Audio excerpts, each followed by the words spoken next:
transformed into a malicious female antagonist. My entire family is able to hear the protagonist's innermost thoughts. According to the narrative's progression, I should intentionally stumble while ascending the stairs with my sister, subsequently accusing her of having deliberately pushed me. Indeed, as I followed Du Ishue up the staircase, my body uncontrollably tumbled down, rolling from the steps. My parents and older brother gazed at me with eager anticipation, wondering if I would utter the words that echoed in my sister's thoughts. Yet, I simply rose with composure. Apologies, I did not have enough to eat this morning. I am merely experiencing a slight drop in blood sugar. I have traversed into the realm of a novel, assuming the identity of the false heiress Du Qianqian of the Du family group. Due to my rare panda blood, I have been retained within the Du household to serve as a mobile blood bank for my brother, Du Yifan. Before long, the true protagonist of this world, the genuine heiress of the Du family, Du Ishue, has returned. Apart from me, the wicked female antagonist, the entire family can hear Du Ishue's innermost thoughts. According to the narrative, I am to repeatedly slander her before our parents, aiming to incite disdain towards the protagonist from them and my brother. However, armed with the divine perspective granted by the plot, she consistently anticipates my actions and words, leading the Du family to completely lose trust in me. On the very first day of Du Ishue's return, our parents instructed me to show her the room prepared upstairs. I recalled the storyline, realizing that at this moment, the entire family should be privy to Du Ishue's thoughts and awaiting the unfolding of events, as she had described. I intended to subvert the narrative, yet my body inexplicably lost control, causing me to tumble down the staircase. As I rolled down and hit the floor, I discerned a palpable disappointment in the gazes of my parents and brother. They awaited my words, yet not one of them came to my aid. I could only brace myself against my waist and rise awkwardly, mumbling, "I apologize, I didn't eat enough this morning. My blood sugar is a bit low." Du Ishue, taken aback, inquired, "Are you implying that I pushed you and you don't understand why?" Hoping our parents wouldn't be angry with me. The looks from my parents and Du Yifan also bore an air of scrutiny. I merely leaned against the wall, weakly retorting, "Do you suffer from paranoia? I already stated that my blood sugar is low." Subsequently, I gazed at my brother, Du Yifan, with feigned vulnerability. "I'm sorry, brother. I will take care of my health and ensure that no accidents befall you." Upon hearing my words, Du Yifan and our parents approached me with concern. Years ago, their daughter Du Ishue had been stealthily taken by wicked individuals to the mountains, leaving them heartbroken. To alleviate their sorrow, they adopted me from an orphanage, also possessing the rare panda blood. Over the years, they nurtured me with the care of a biological daughter, showering me with affection. Yet, their nurturing and affection also served a purpose, to benefit the Du family group and to function as Du Yifan's mobile blood supply. As a professional race car driver, he naturally relied on me whenever he suffered severe injuries and required blood. With gentle compassion, Du Mama took my hand. "Qianqian, your health is indeed fragile. Henceforth, the large room on the first floor will be yours." In the original plot, upon Du Ishue's return, the family had yet to prepare her room. The original character had offered her own room to Du Ishue in a display of generosity and maturity, intending to evoke sympathy by residing in a storage room. However, to my astonishment, Du Mama had granted me the largest room on the first floor, which also served as the couple's study area. Du Ishue internally scoffed. She will undoubtedly refuse, claiming she is an outsider and insisting on staying in the storage room to elicit pity. Upon hearing Du Ishue's thoughts, my parents and brother exchanged awkward glances, once again scrutinizing my reaction. I embraced Du Mama, playfully pouting. "You are the best, Mama. Qianqian loves you the most. I shall reside in this room downstairs. It is not only convenient, but also closer to brother. Du Yifan and my parents' rooms are all on the first floor," leaving Du Ishue alone in the upstairs room. Her perplexity grew as I deviated from the scripted lines. Grasping my arm, she pressed me. "Didn't you wish to refuse and insist on living in the storage room? Why the sudden change of heart?" She was utterly bewildered by my failure to adhere to the script. I, too, had realized that my actions would only become uncontrollable when triggered by pivotal plot points, while my verbal expressions remained entirely under my control. "Which of your ears heard me say I wanted to live in the storage room? Why would I choose to occupy a storage room when a perfectly good room is available?" The onlookers regarded Du Ishue with curiosity and unable to bear the pressure. She shoved me in anger. No. You are not a true member of the Du family. How dare you occupy my identity for over a decade? Why should I let you have the largest room upon my return? You are deliberately humiliating me. Why did you even bring me back? She unleashed her grievances upon my parents and Du Yifan indiscriminately. Yet, her disappearance had nothing to do with me. I was merely brought into the Du family from an orphanage afterward. Du Yifan, concerned, lifted me from the ground and chastised Jiang Yixue fiercely. Do not overstep your bounds. You cannot simply lash out and shove people around. Where is your sense of decorum as a young lady? I suspect you were the one who pushed Qianqian just now. Having grown up in the mountains, Du Yixue became even more disrespectful upon hearing Du Yifan's reprimand and retaliated with foul language. The elderly couple felt a headache coming on, particularly the head of the family, Du Zhishu. Enough. That is enough, he declared. The most important thing is for Qianqian to regain her health. She shall live on the first floor, and the entire second floor will belong to you, Yixue. You can decorate it however you wish. Is that fair? Du Yifan snorted derisively, while Du Mama wiped her tears. Upon realizing that the entirety of the second floor would be hers, Du Yixue was momentarily rendered speechless, as its area vastly exceeded mine. Soon, the house would undergo renovations anew. My room merely required a simple arrangement in accordance with its original state. In contrast, Du Yixue's second floor was a grand undertaking, necessitating not only a separate dressing room but also a study, a computer room, and an independent bathroom. The clamor of the renovations disrupted everyone's peace. Aside from Du Yifan, who had quarreled with her, no one dared to confront her. After more than half a month of incessant commotion, the renovations finally ceased. Though her room was established, her wardrobe remained empty, prompting Du Mama to provide her with a card for a year's allowance. Yixue, previously I gave Qianqian and Yifan an allowance of 1 million a year. For the past 18 years we have owed you, and this is our way of making amends. This card contains 20 million. You may spend it as you wish. Du Yixue coldly rejected the card, stating, lost affection cannot be compensated with money. I do not want your money. Du Yifan, who was engrossed in his phone, scoffed. What pretentiousness. If she doesn't want it, just give it to Qianqian. Stung by his words, Du Yixue began to internally deride. Give it to her by all means. Do you believe this Du Qianqian is a virtuous person? Soon, she will sabotage Du Yifan's races, and when disaster strikes, she will feign sacrifice, donating blood to gain the trust of the elderly couple entirely. Once you have bestowed upon her the entirety of the Du family group's fortune, she will cast you aside, leaving you to beg on the streets. Hearing her words, Du Yifan hesitated in handing me the card, while my parents eyed me with newfound wariness. Maintaining my composure, I retrieved the card previously given to me by my parents and extended it to Du Yixue. You claim I have occupied your place for over a decade, and you refuse the compensation our parents offer you. What about my card? Will you take it? Jiang Yixue shot me a glare, snatching the card from my grasp without hesitation. It rightfully belongs to me. You ought to return it. Seeing my actions, my parents' wariness diminished considerably, while Du Yifan realized he had nearly been swayed by her words. Guilt-ridden, he produced his own card. Qianqian, do not let her provoke you. If you need money, use my card. We can share. I smiled graciously as I accepted his kindness, genuinely puzzled as to why the original owner harbored ill intentions towards her biased brother. Was it not preferable to lead a carefree life like a salted fish? Why engage in such troublesome antics? Subsequently, Mother Du took me and Du Yixue to the mall. According to the script, I was initially supposed to enthusiastically select various luxurious garments and jewelry for Du Yixue. However, as we exited the mall, I deliberately concealed an item in Jiang Yixue's bag, intending to humiliate her. Triggering a pivotal plot point, I found myself unable to control my body as it stealthily slipped an exquisite and expensive watch into Jiang Yixue's bag. I yearned to approach the counter to pay, yet I was utterly immobilized.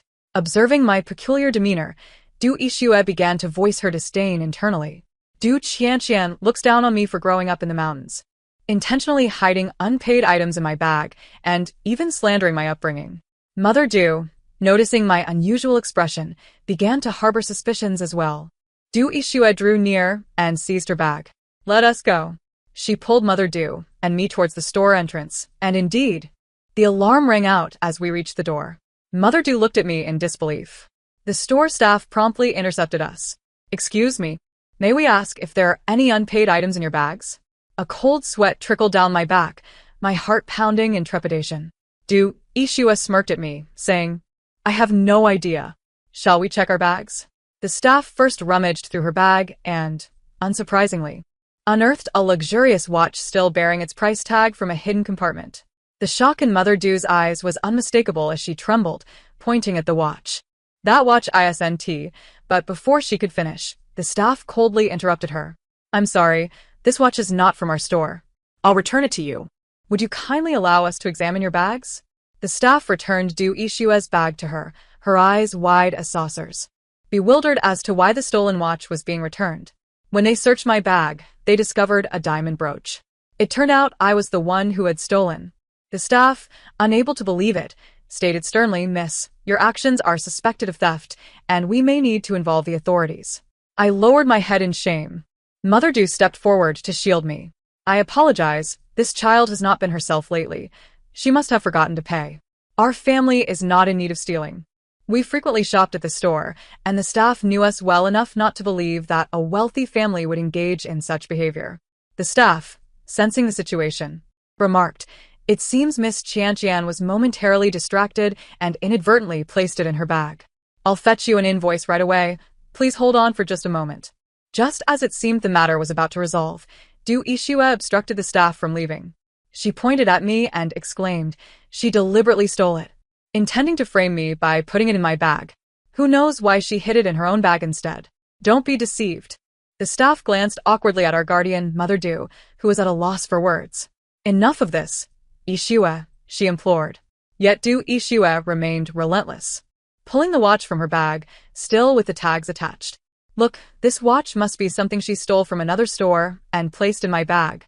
As she spoke, the surrounding onlookers began to cast disapproving glances in my direction. Seizing the moment, Ishua grasped my hand. Are you trying to slander me? Did I steal it? Speak up. Stop pretending. I heard whispers around us, astonished that two affluent young ladies would resort to theft in a mall. The reputations of both daughters were at stake. And Mother Dew reprimanded sternly, That's enough, Ishua. I too began to weep. I'm sorry, Mother. The brooch is indeed mine. I took it because I couldn't afford it. I merely wished to gift it to her discreetly. Both Ishua and Mother Dew recalled that I had given my card to Ishua that morning. She scoffed dismissively. Qianqian, you truly are clever. The brooch was stolen to be given to me as a gift, but what about the watch? Wasn't that meant to frame me? Mother Dew could no longer contain herself and slapped the loudly protesting Ishua. Be quiet. That watch was a birthday gift for Qianqian from our entire family. She has never worn it, not even removing the tags. Placing it in your bag was her way of secretly gifting it to you. How could you think so poorly of your sister? Ishua stared at me in disbelief, throwing the watch to the ground as she ran away in tears. In truth, I had brought the watch with me from the outset, and my body had betrayed me at the moment the plot was triggered. Since I was destined to be the one accused of theft, I might as well own up to the crime. Upon returning home and revealing the entire story, my parents and brother harbored no animosity towards me. They even discreetly returned the card Ishua had refused that morning. Qianqian, no matter the reason, you must never steal. It tarnishes a girl's reputation, understand? Since Ishua doesn't want it, you may use this card. I accepted it joyfully. It contained 20 million. I was utterly elated. Ishua began to question why the plot did not unfold as originally intended. She approached me alone to demand answers. Qianqian, did you plan to throw yourself down the stairs, claiming I pushed you? Were you trying to steal something to frame me in the mall? Looking into her furious eyes, I poured her a cup of tea. Let me ask you this. Why do you always perceive me as the villain? She opened her mouth, unable to articulate a response. According to the script, I was merely a malicious supporting character destined to seize everything from the Dew family, while she, endowed with knowledge of the plot and the ability to hear the thoughts of the Dew family, became the favored one, aiming to thwart my plans. Since you claim you are not the villain, prove it to me when I enter school tomorrow, she declared before leaving. My head began to ache as I realized I nearly forgot that the original owner presented two entirely different faces, one at home, where she bullied the protagonist with feigned innocence, and another at school, where she openly isolated and ostracized her. What was I to do? The following day at school, The elite classes teacher introduced the newly transferred Du Ishua. She began to internally lament when I returned to my seat. Du Qianqian will surely move my chair to make me fall and embarrass myself. The protagonist group, able to hear Du Ishua's thoughts, exchanged astonished glances, marveling that she had not spoken a word, yet they could discern her thoughts. However, they were also curious about whether I would indeed act as she predicted. As anticipated, my body moved uncontrollably, pulling the chair away just as Du Ishua approached to sit. Wait, don't sit just yet. My classmates and teacher expressed disappointment upon witnessing my actions, yet upon hearing my warning, they became bewildered. I wiped the chair with my sleeve, smiling apologetically. The chair is dirty. Let me clean it before you sit. The teacher and classmates sighed in relief, realizing I merely intended to wipe the chair for my sister. Du Ishua, your sister is so kind to you. Indeed, it seems you are well regarded since returning to the Du family. Your sister is very attentive. Even the teacher concurred. Du Ishua regarded me with suspicion. You clearly intended to pull the chair away to make me fall. Why are you behaving like this? I shook my head in feigned innocence. I meant no such thing. You've misunderstood me, sister. In front of so many witnesses, she had not fallen, leaving her with no evidence to accuse me. With this realization, Du Ishua begrudgingly took her seat to attend class, her mind churning with frustration. Although I currently possess no evidence, just wait. Soon after class, Du Qianqian's minions will undoubtedly unearth a love letter from my drawer, defaming me by claiming I have an affection for the academic prodigy, prompting him to despise me from day one. The classroom was filled with furrowed brows from those who could hear her innermost thoughts. Meanwhile, I remained blissfully unaware of the peculiar stares from my classmates, still reveling in my recent narrow escape. After the bell signaled the end of break, my two closest friends approached me. One of them discreetly gestured towards me. Qianqian, everything is set. Just give me the nod, and I will spring into action. Suddenly, I recalled a segment of the plot concerning the male lead, Jiang Xuanji, the aloof academic genius of our class. Overwhelmed by emotions, I uncontrollably nodded while exclaiming, "No, please don't." Yet, the events unfolded precisely as scripted. DXU. What on earth did you bring on your first day? Oh, what's in your drawer? As she spoke, a letter was dramatically extracted from Du Ishua's drawer and read aloud. Hello, Jiang Xuanji.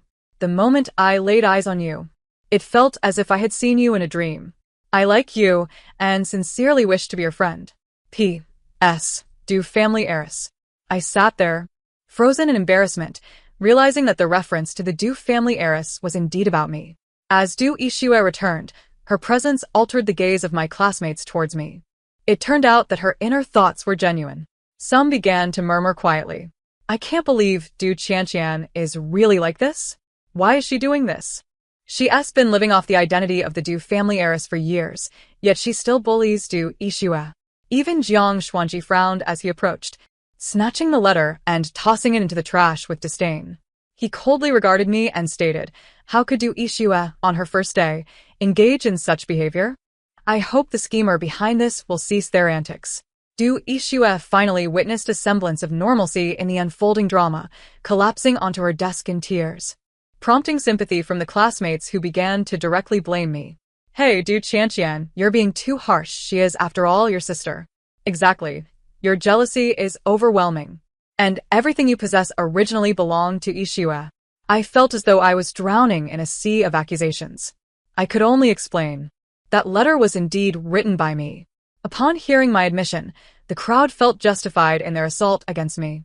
Yet I continued, however, I intended for my sister, who is new to class, to pass it to Jiang Xuanji. Since you all know now. Gritting my teeth, I retrieved the letter from the trash, slightly bowed, and extended it towards Jiang Xuanji with both hands. Jiang Xuanji, I like you. Would you be my friend? Instantly, the classroom erupted in a cacophony.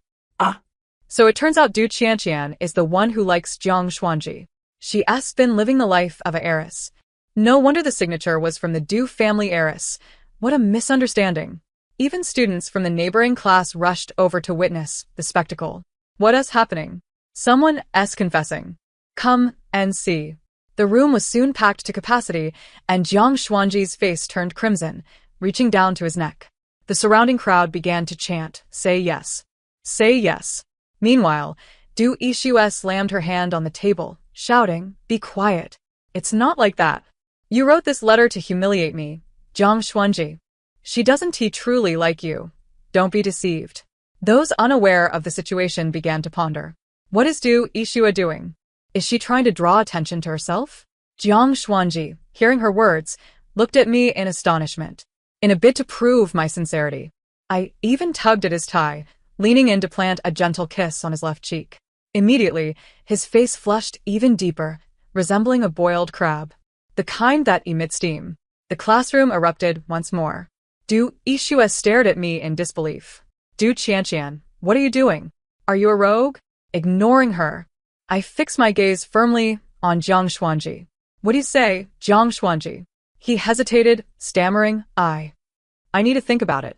Shortly thereafter, our class's commotion attracted the teacher's attention, who learned that I was the source of the disturbance.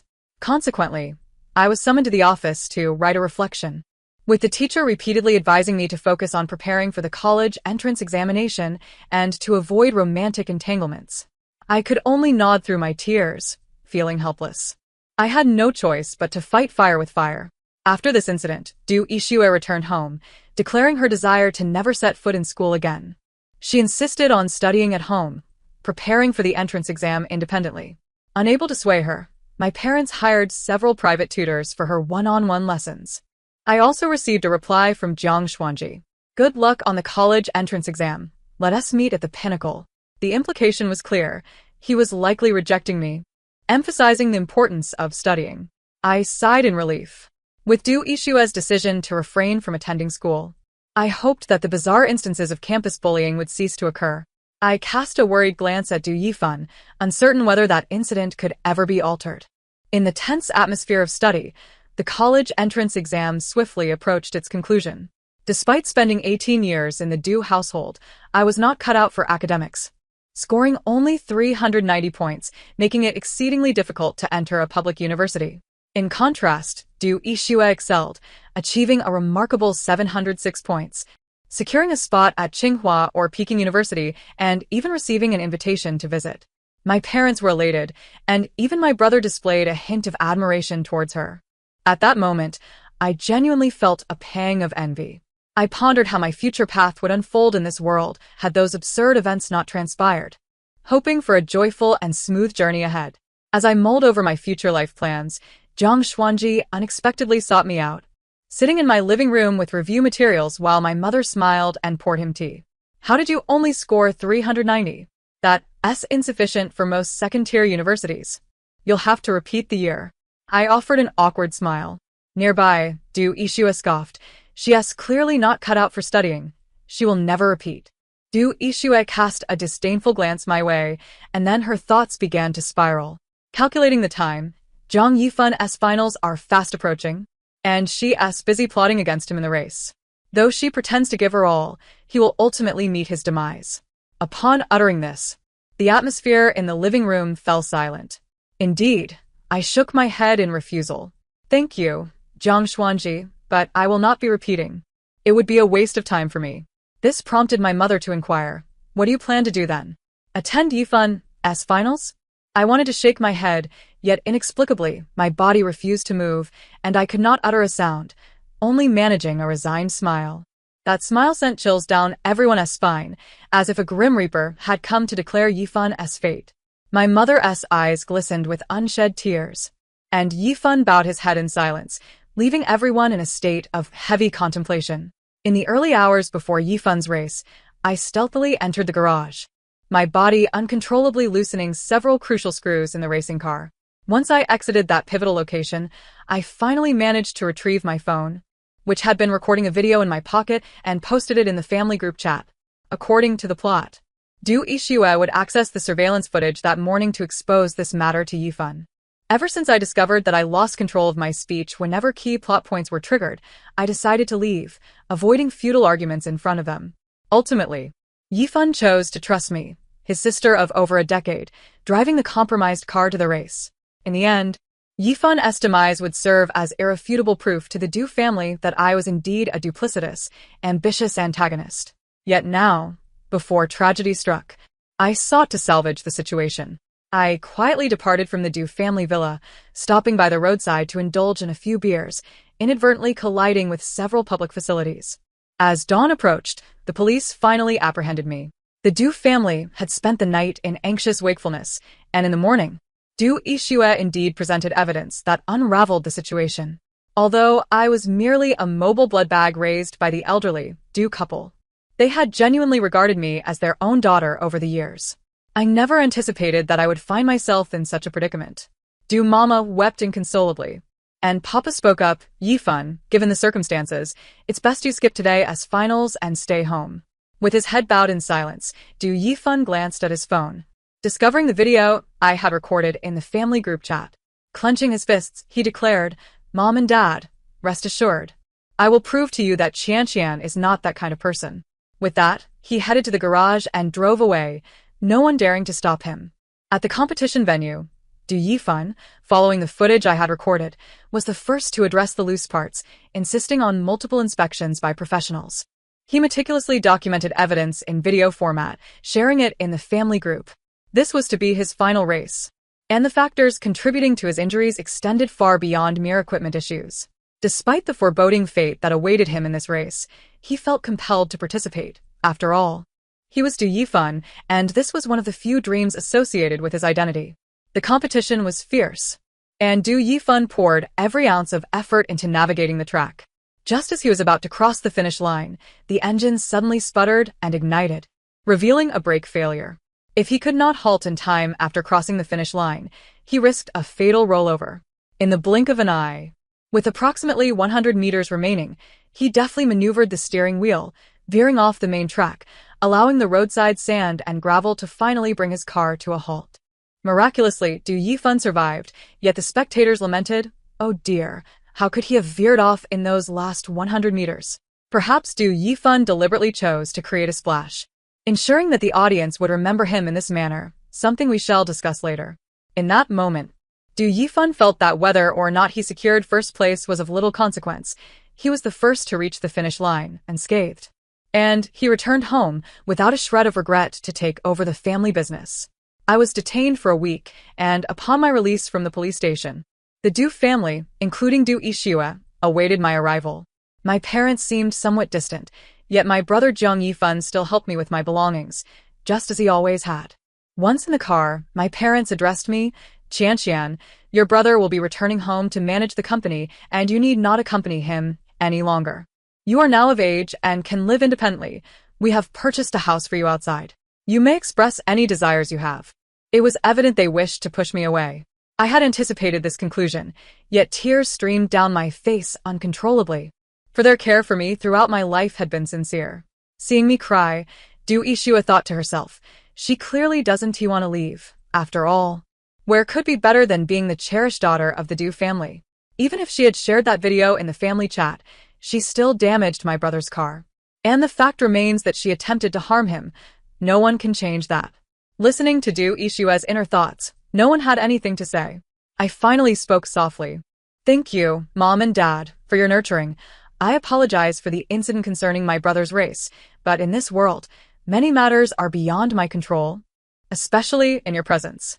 These were my heartfelt words, uttered to protect these kind souls and to fulfill a small wish of my own. I continued, if possible. I wish to study abroad, to live in a different place and not return. Mom, Dad, brother, and sister, you may visit me whenever you wish. Would that be acceptable? After a moment of silence, the Du couple and Zhang Yifun ultimately acquiesced. Epilogue 1. I am the true daughter raised in the mountains. Having subsisted on the kindness of many, working tirelessly from a young age, gathering firewood and making hay, the villagers collectively supported my education from primary school through high school, and I strived diligently in my studies. Eventually, several police officers from the city found me, conducted a DNA test, and revealed that I was actually the daughter of a wealthy family. I was overjoyed, as this meant I could finally escape the burdens of labor and study, and I could provide significant financial assistance to the villagers who had supported me. Subsequently, I was brought to the city, and upon my first glimpse of the Du family's grand villa, a plethora of narratives flooded my mind. It turned out that the world we inhabited was a book, and Du Qianqian was the most malevolent antagonist within it. She would feign vulnerability at home to bully me and employ various tactics at school to isolate and ostracize me. Everything unfolded according to the script. It felt so real and inescapable that I believed it was destined to happen. Each day was filled with anxiety and fear. Yet, as the conclusion unfolded time and again, my concerns evaporated, and Du Qianqian managed to turn every threat into a triviality, causing me to question the authenticity of this world. Once, she asked me why I always perceived her as a villain. I found the question puzzling. Were Du Qianqian not a villain, I would not harbor such disdain for her. Yet the plot remained unchanged. She consistently acted, only to later rationalize her actions inexplicably, which made no sense at all. However, in the end, the dire incidents I feared did not transpire, and everyone remained safe and sound. Though I ultimately did not become the favored darling of the Du family, I pondered, why would I desire such a title? Growing up in the mountains, the villagers had doted on me, and I had already experienced the true essence of being cherished. Moreover, I could see that the Du family genuinely wanted to make amends with me. After the incident involving Du Qianqian, to ensure the safety of my brother, my parents compensated her and expelled her from their lives, never to mention her again. Conversely, it became a habit for my brother and me to occasionally reach out to Du Qianqian. I heard she had married Jiang Xian abroad and had a child, planning to settle permanently overseas.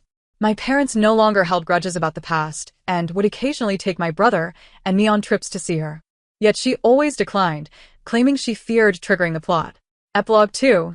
I am Jiang Xian, the top student in my class. On the day I met the new student Du Yixue, I discovered that I possessed the ability to read minds. Listening to her stories felt strange and absurd. Yet events unfolded precisely as she described. Could she possibly possess foresight? While she accurately predicted beginnings, the endings were always different, leaving me uncertain of whom to believe. Until Du Qianqian publicly confessed her feelings for me in front of a crowd, even kissing me in broad daylight, I merely wished to distance myself from the two sisters. It was utterly implausible. Regardless of the truth, I had to focus on my studies and not squander years of hard work. In the end, I was admitted to Qingbei University, while Du Qianqian, that foolish girl, scored only 390 points, barely qualifying for a second-tier school. When I was preparing my study materials to assist her, I overheard Du Yixue's next prophecy. This one pertained to life and death, and I began to worry for Du Qianqian. Would she truly act on it? I watched Du Yifun's race from the stands. He was initially the first to reach the finish line but deviated from the track, failing to cross the finish line. In that moment, I understood that this might be true. Just as I feared for Du Yifun's safety, he miraculously survived and told me, Qianqian is a good girl. There must be some special reason we do not know, hence I trust her. I too believed that a girl brave enough to confess her feelings could not possibly be a villain. At the start of the new school year, I learned she had gone abroad for further studies. I seized the opportunity to become an exchange student in my sophomore year, pursuing my education in the same place where Du Qianqian resided. Upon seeing me, she teased with a smile. Oh, I've never seen the male lead pursuing the wicked female antagonist before. Have you missed me? I gently tapped her forehead. You must take responsibility for kissing me so passionately in front of so many people and then fleeing. The story concludes here. Thank you for listening, and until we meet again in the next tale.